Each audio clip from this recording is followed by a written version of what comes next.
Beşlik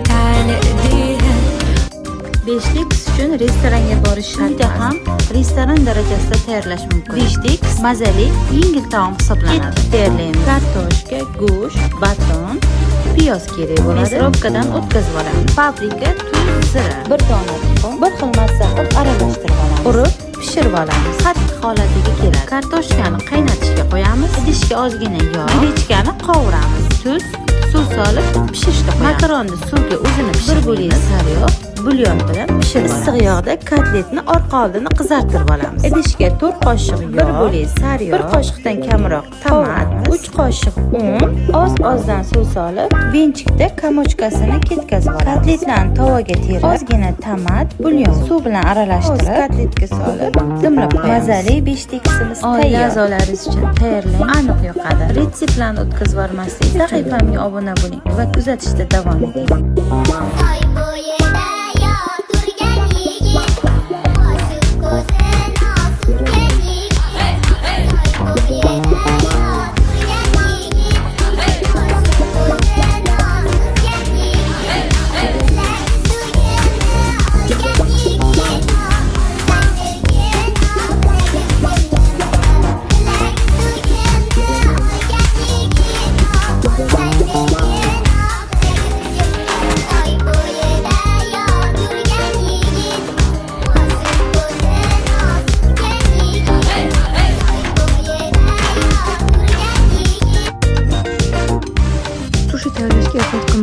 Sushi burger aynan siz uchun. Pishgan guruchga zapravkasini solib tayyorlab olamiz. Qolgan mahsulotlarni ham tayyorlab, to'g'ri listiga birinchi tayyorlab olgan guruchimizni solamiz va tekislab olamiz. Tvorogli pishloq, bodring, xohishga ko'ra baliq mahsulotlaridan solib, ustini yana guruch bilan yopib, ikkinchi nori bo'lagini qo'yib, dumonloq shaklga keltirib olamiz. Strichga 5 daqiqaga o'rab qo'yamiz. Ungacha klar tayyorlab olamiz. Klar oddiygina un va suvdan tayyorlanadi. Endi sushi burgerni klarga botirib, non talqoniga botirib, baland olovda ikki tarafi qizarguncha pishirib olamiz. Asroda qovurish shart emas, chunki ichidagi hamma narsa pishgan. Buni mazasini sizlarga ta'riflab bera olmayman. Ovozini eshitib, mana men degan sushi barlarga ham dam berib yuboradigan sushi burgerimiz tayyor.